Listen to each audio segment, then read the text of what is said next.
যখনই ঘামাবে 4-5 বার আমি বলি অ্যাজ ইউজুয়াল মারা সময় পেলে সমস্ত শরীর মাথা মুছাইয়া জামাটা একটু স্টিমুলেশনও হইলো মেসেজের সাথে সাথে জামা কাপড় চেঞ্জ করে দিল। এটা হলো মূল।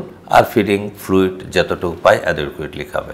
সুতরাং আমার উপদেশ থাকবে 6 মাস পর্যন্ত বাচ্চাকে নিট অ্যান্ড ক্লিন রাখা, বারবার ঘাম মুছে রাখা, 6 মান্থ পর্যন্ত ব্রেস্ট ফিড যদি করা যায় অনেকটুকু প্রতিরোধ করা সম্ভব। জ্বরের জন্য একটা ইনফরমেশন অবশ্যই জরুরি। আমি কখন কখন প্যারাসিটামল খাওয়াবো, এখন খাওয়াইছি আবার পরে কতবার খাওয়াবো। তবে প্যারাসিটামল সারাদিনে 5 টাইমস খেতে পারবেন।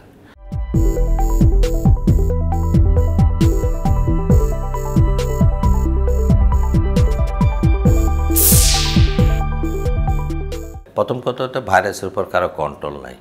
ভাইরাস ট্রান্সমিশন এটা ফ্যামিলির এক জায়গায় হলে আরেক জায়গায় হবে।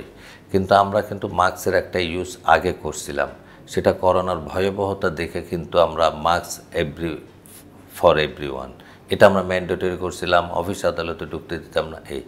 কিন্তু বিদেশে যখন ফ্লু হয় তারা কিন্তু অফিস আদালতে যাওয়া নিষেধ, কারণ ওদের ফ্লুটাই বড় রোগ।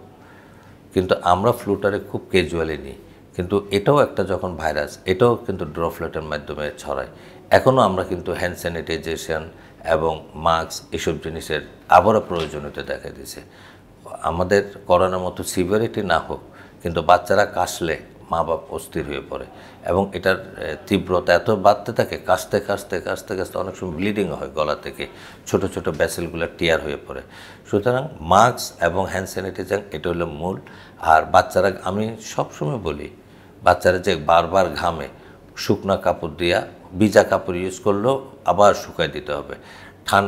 ভিজাটা যখনই একটু আবার ঠান্ডা হয়ে উঠে তখন কিন্তু শরীরে একটা রেসপন্স হয়। যাদের হাইপার রিয়েক্টিভ রেসপন্স আছে লাংসের, মানে অ্যাজমা, অ্যালার্জি এই ধরনের টেন্ডেন্সি আছে, তারা কিন্তু এইসবে একটু ট্রিগার করে, তখন আবার কাশিটার তীব্রতা বেড়ে যায়।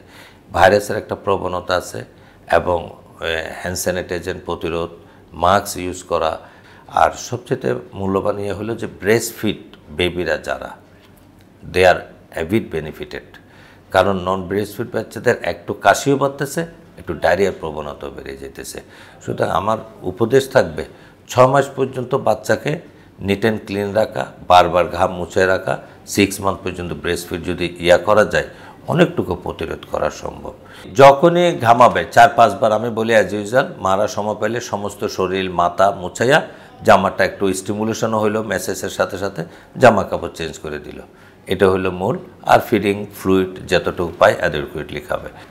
জ্বরের জন্য একটা ইনফরমেশন অবশ্যই জরুরি। আমি কখন কখন প্যারাসিটামল খাওয়াবো, এখন খাওয়াইছি আবার পরে কতবার খাওয়াবো।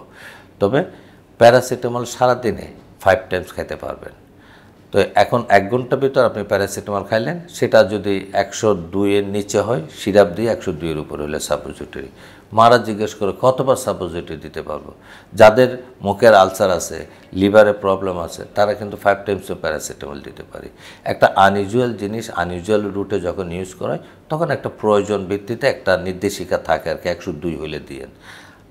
আমার নিজস্ব অনুপাতে মতামত অনুযায়ী রাতের বেলায় 101 হলেও সাপোজিটরি দেওয়া প্রয়োজন। ওটাই আবার সিরাপ খাওয়া, ওটা বমি করে দেয় বা নিতে চায় না। ওই টাইমটাতে একটা সাপোজিটরি দিলাম, অসুবিধাটা নেই। স্পন্টলি একটা সাপোজিটরি দিয়ে গাটা কুসুম গরম পানি দিয়ে মুছে স্পঞ্জ করে দিলে এটা বাচ্চার জন্য খুব সুবিধা হয়। সেটা হলো রাতের ব্যাপার। দিনের বেলা 102 হলে আমরা সাপোজিটরি দিই, আর না হলে সিরাপ দিই। আমি এখন সাপোজিটরি বা সিরাপ দিলাম 7টার সময়, গাটা স্পঞ্জ করে দিলাম, বাচ্চার জ্বর কমে গেছে। কমে নেই, আবার স্পঞ্জ করে দিলাম। 1 ঘন্টা পরে আবার জ্বর আসলো, আমি কি করব? আমি প্রথমে স্পঞ্জ করব, কমে নাই, 102 পর্যন্ত রয়ে গেছে, তখন আমি আবারও ওষুধ অ্যাপ্লাই করতে পারবো। তাহলে আমি কিন্তু 2 ঘন্টা 2 বার ইউজ করছি, তো বাকি 22 ঘন্টায় আর 3 বার ইউজ করতে পারবো। আমার মনে হয় 2 বার দেওয়ার পরে আর 8 ঘন্টা 9 ঘন্টার ভিতরে জ্বর আসার কথা না। আর বর্তমান সিজনের ফিভারটা কিন্তু একটু হ্যাট্রিক, 104ও হইতেছে। এটা ডিহাইড্রেশন ফিভারও হইতে পারে। তো এই জন্য প্যারাসিটামল ইউজ করবে, সাথে স্পঞ্জ করবে, অ্যাডুকেট লিকুইড খাবে। হাইড্রেশনটা মেনটেন করার জন্য অন্তত মিনিমাম 6 to 7 টাইমস ইউরিন হচ্ছে কিনা এটাকে আমাকে করতে হবে। ডিহাইড্রেশন হয়েছে কিনা সেটা একটা অ্যাসেসমেন্ট, ইউরিন আউটপুট কতটুকু হচ্ছে, এটাই সুস্থতা আমার মনে হয়।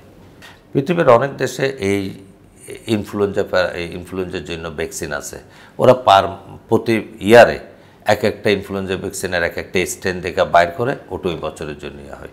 কিন্তু আমাদের দেশে অনেকে ভ্যাকসিনটা দেয়, কিন্তু আমি জানি না একই স্ট্রেন হয় কিনা, এগুলো তো বারবার পরিবর্তনশীল হয়, কিন্তু সে পরিবর্তনের সাথে সাথে আমাদের ভ্যাকসিনটা পরিবর্তন কিনা জানি না।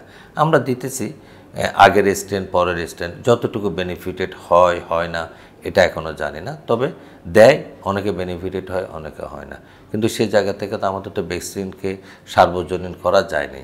তবে বাংলাদেশ সরকার যতগুলো ভ্যাকসিনকে সার্বজনীন করছে সেটার একটা সুফল অবশ্যই পাচ্ছি আমরা। আমাদের অনেক প্রবণতা কমে গেছে অনেক রোগের।